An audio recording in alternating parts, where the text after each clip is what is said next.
Hello, everyone. This is the cosmic weather for November. I'm a few days behind. I do apologize for that, but I am trying to get this out ahead of the full moon, which will be at 8:19 a.m. tomorrow. And if you do get this video after the full moon, it's okay. The full moon energy is certainly going to be in effect for a few days. It's the day before, the day of, and the day after. But it also has an ongoing effect. And this particular full moon that's coming up on November the 5th will be in Taurus. Interestingly enough, it's going to be in some ways a an interesting moon in that it's a super moon, so it will be a very bright, shining moon. If there's no cloud cover where you are, you'll be able to observe one of the brightest of the moons with the super moon effect. Taurus's energy does have to deal with our foundations and what it is that really helps us feel safe. So the work of this full moon for each of us on an individual level, no matter where Taurus happens to apply in our chart, will be tied to that question of being safe and secure, which I think is an energy that we're all very much attuned to right now. As I said, the way I wanted to approach these cosmic weathers is a little bit more just casual and comfortable and not so much as technical. Although I did have a thought of maybe sort of showing what it looks like to see the chart and how the chart represents things, but I'm not sure I'm inclined to decide to do that yet or not. I'll see if that's what I want to do. But the dates that are going to be significant, and that is what I do want to sort of emphasize because there's certainly going to be every month there's dynamic things that happen, but I think some of the dynamic ones that are happening this month can be very much connected to our personal story as well as what we can see in the wider world. I do feel like, and I've said this on a number of occasions, and I'll repeat it for those who might be new listeners or new people that are checking out what I have to say about the upcoming cosmic weather of November, is that we're in just such a tremendous period of transition due to outer planet movement that is passing back and forth between signs. And this includes the points starting with Saturn and going all the way out to Pluto. And we are in such a time of transition that it's almost difficult to pin down anything and say, oh, this is going to be a real game changer when pretty much there's game changers each month from an astrological standpoint, at least until the points that are transitioning back and forth settle, which the final one and its final settling will not happen until mid 2027. Three of them will be settling by next year, one in January, one in February, and one in April. And then there will be, again, a little bit more stability. But in terms of what's going on this month, we're going to have the third Mercury retrograde. And I always like to take a little bit of time to explain that Mercury retrograde is not problematic. What's problematic is people's behavior during Mercury retrograde, where they act like they're going to continue to do things as if Mercury were direct. And that's where the problem comes in. And the example I use, and I'll use it probably anytime I talk about Mercury retrograde, is the idea of speed limits. If Mercury is direct, it's like going down the highway at 65 or 70 miles per hour. When Mercury goes retrograde, it's like you're coming into a city limit and the speed limit is changing to 35. If you adjust your speed limit and you drop down to 35, everything's fine. Travel, make contracts, start a business, go on a first date, all of it's fine. Just do it at the right speed limit and you'll be okay. So, generally, what this means with, let's say, regard to travel is build in an extra amount of time wherever you're going to anticipate the possibility of road work or delays. They're likely to be more active and in play. Build in time to make decisions without feeling rushed because Mercury retrograde wants you to be more thoughtful about it. Now, in particular, this Mercury retrograde will start on and really go into full effect by November the 11th, but it will be feeling the retrograde already. And then the 9th and the 10th will be the stationary period, and then the 11th it will be full retrograde. And that will last until the 29th and 30th of November. And it's going to involve two signs. The first sign it's going to involve is Sagittarius.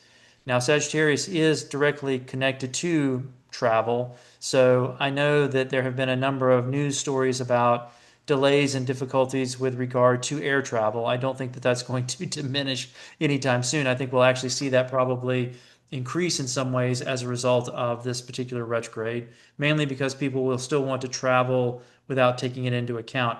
This is the secret sauce, if you will, of astrology, is for those of you that are listening and getting this information, you'll be the ones that realize, oh, I need to get to the airport a couple of hours early. I need to have a flex ticket.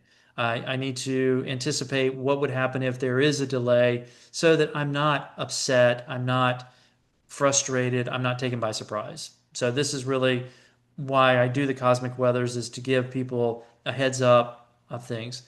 Now, what's going to happen is Mercury is going to retrograde back into Scorpio within a couple of weeks. Well, within a week of the actual start of it, because it's a 3 week period that it's retrograde. Now, that's going to bring up issues around communication that is pretty intense. And I wouldn't be surprised if in your personal life there are some getting to the truth of things, and some of those truths could be very difficult, whether it's family related, whether it's interpersonal romance, whether it is dealing with your coworkers. I think one of the things that we may also see under this Mercury retrograde is more of the layoff, the energy that's showing up. And I don't know that there'll be a resolution to, say, for example, the government shutdown.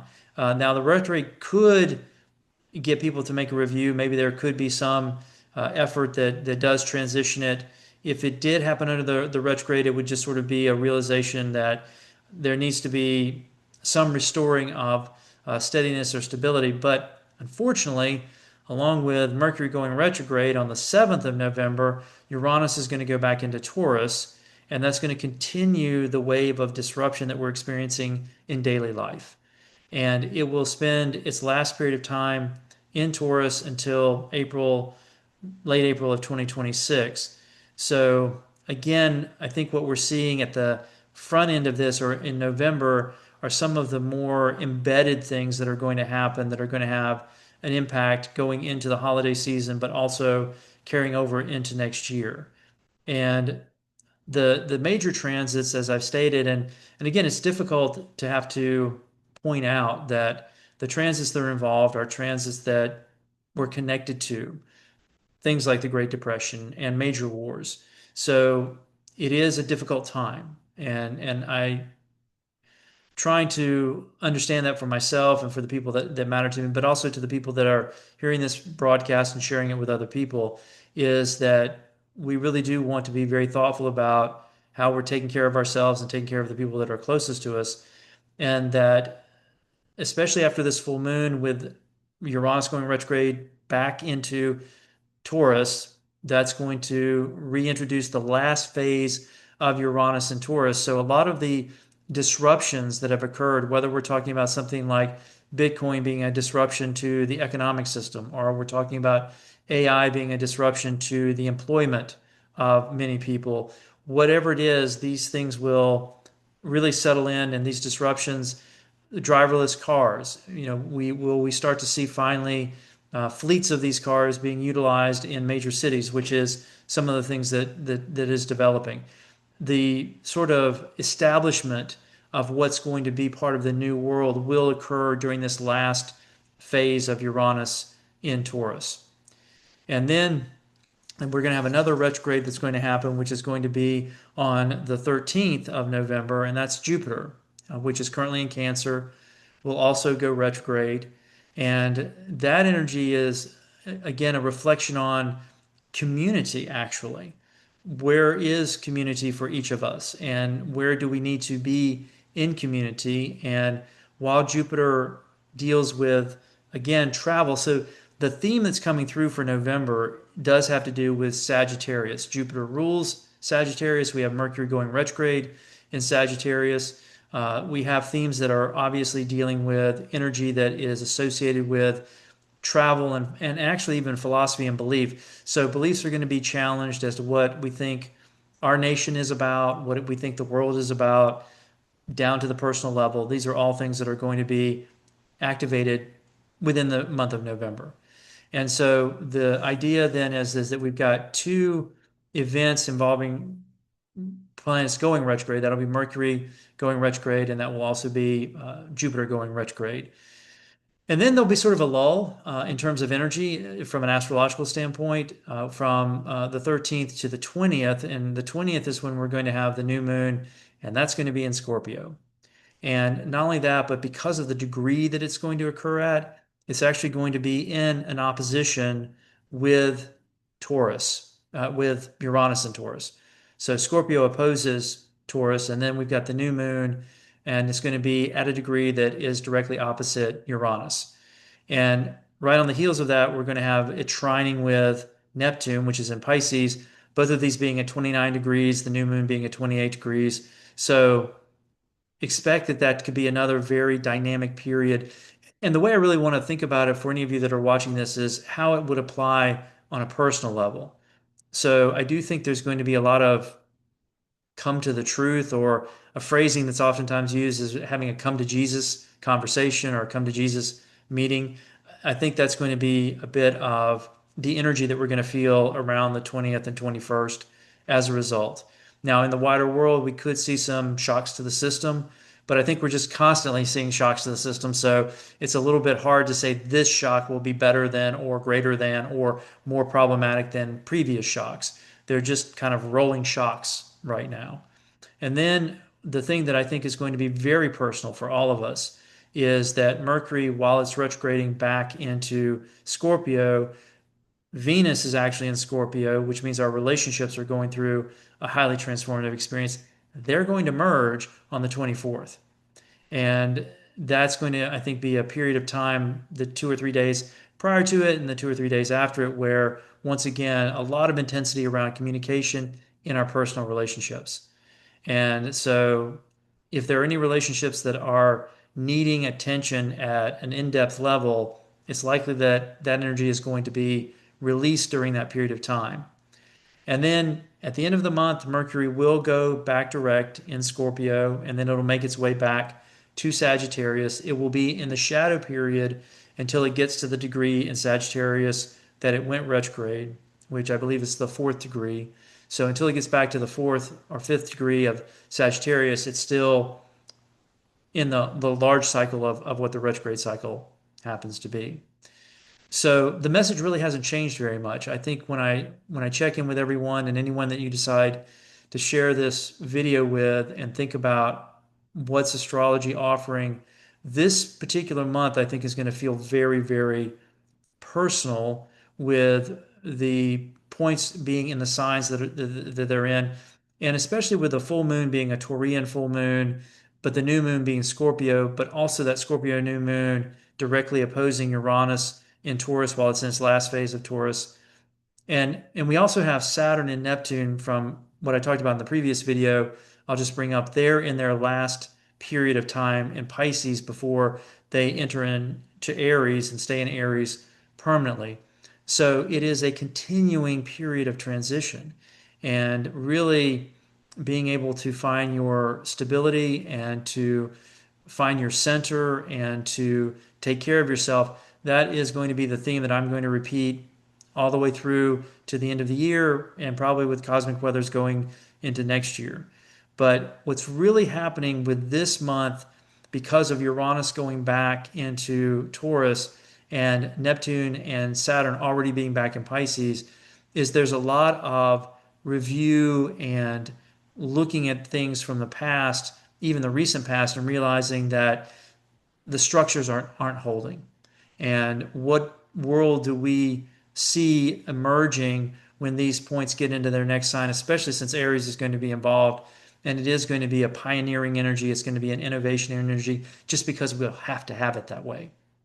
We won't be able to look at the institutions and really count on them. And I think that's where this energy is really asking us through the last part of this year, is to say, what if some of these institutions don't recover? What if, say, the SNAP program does not ever really recover from this? What if the raising of the Social Security age, which just went up to 69, is just an indicator that Social Security is probably maybe going to be fading away at some point? And what do we need to do to anticipate that possibly happening? And these are just the difficulties of these times. But now, again, trying to be hopeful and positive is that we make our way through it. I appreciate a lot of the people that are doing the kind of work that I do, really talking about a new age and a positivity that's certainly within the possibility of the options that are there. I think because of how I recognize my own design and what I try to do for people is to say, well, anticipate some difficulty as a rule of thumb, not as a negative or as a depressing kind of energy, but as a rule of thumb, we're facing some challenges that have not been seen for quite some time. How's the best way to address them honestly? I think this is also the Mercury and Scorpio is sort of seeing things for the truth of what they really are in terms of the reality that we're facing, and the idea that the world is changing very rapidly and it's being pursued rapidly by the players that have a lot of influence. And this is the creation of robotics, the creation of AI, and so forth. These are things that are going to be pursued aggressively. And it does mean that the world that we're familiar with is going to change as a result of that. So, what I would offer for the cosmic weather of November is expect it to be fairly personal in the sense of what you need to address on an individual level and in your relationships to make sure that you're coming from a place of health, that your relationships are healthy, and if something needs to be changed, these energies will really ask you to change them. I do think the interesting thing that I'll sort of maybe close here with is the shift in Jupiter going retrograde into Cancer, or retrograde, it's in Cancer and will retrograde in Cancer, is this question of who do you really feel like you can count on and trust, as well as an energy with Uranus and Taurus and the Taurian full moon and this question of where. I'm definitely seeing a lot more clients that are asking me for astrocartography sessions and really looking at not only within the United States but outside of the United States. So if you're wondering about that, I certainly would say good time to look into your location in terms of is it the best place for you to be energetically? Are there other places you need to consider? Can you consider them? Are there people that you maybe need to be closer to for support? All of that would be a good time to explore. So, as always, I appreciate you listening to what I have to say about the cosmic weather. And of course, if you feel like would be helpful to someone that you know, please share it with them. And I think the sort of standard approach is to say, like this channel, like this video, and sign up. It does increase the opportunity for more people to see what I have to say. And again, I apologize for the delay this month, but the things that in my own story that are transitioning also affect how often I'm able to get to this. But I do think that going forward, it is again looking to be compassionate, looking to be how you would take care of your energy. But there's definitely going to be an emphasis on reflection with Mercury going retrograde, the changing society and seeing what that's looking like and shaping up to be, because this will be the last push before sort of the new world order starts to really starts to flow, which I do think will begin to happen more aggressively in the middle of 2026, and certainly by the middle of 2027, we'll start to see a new shaping world that has a certain kind of its own kind of consistency, if you will.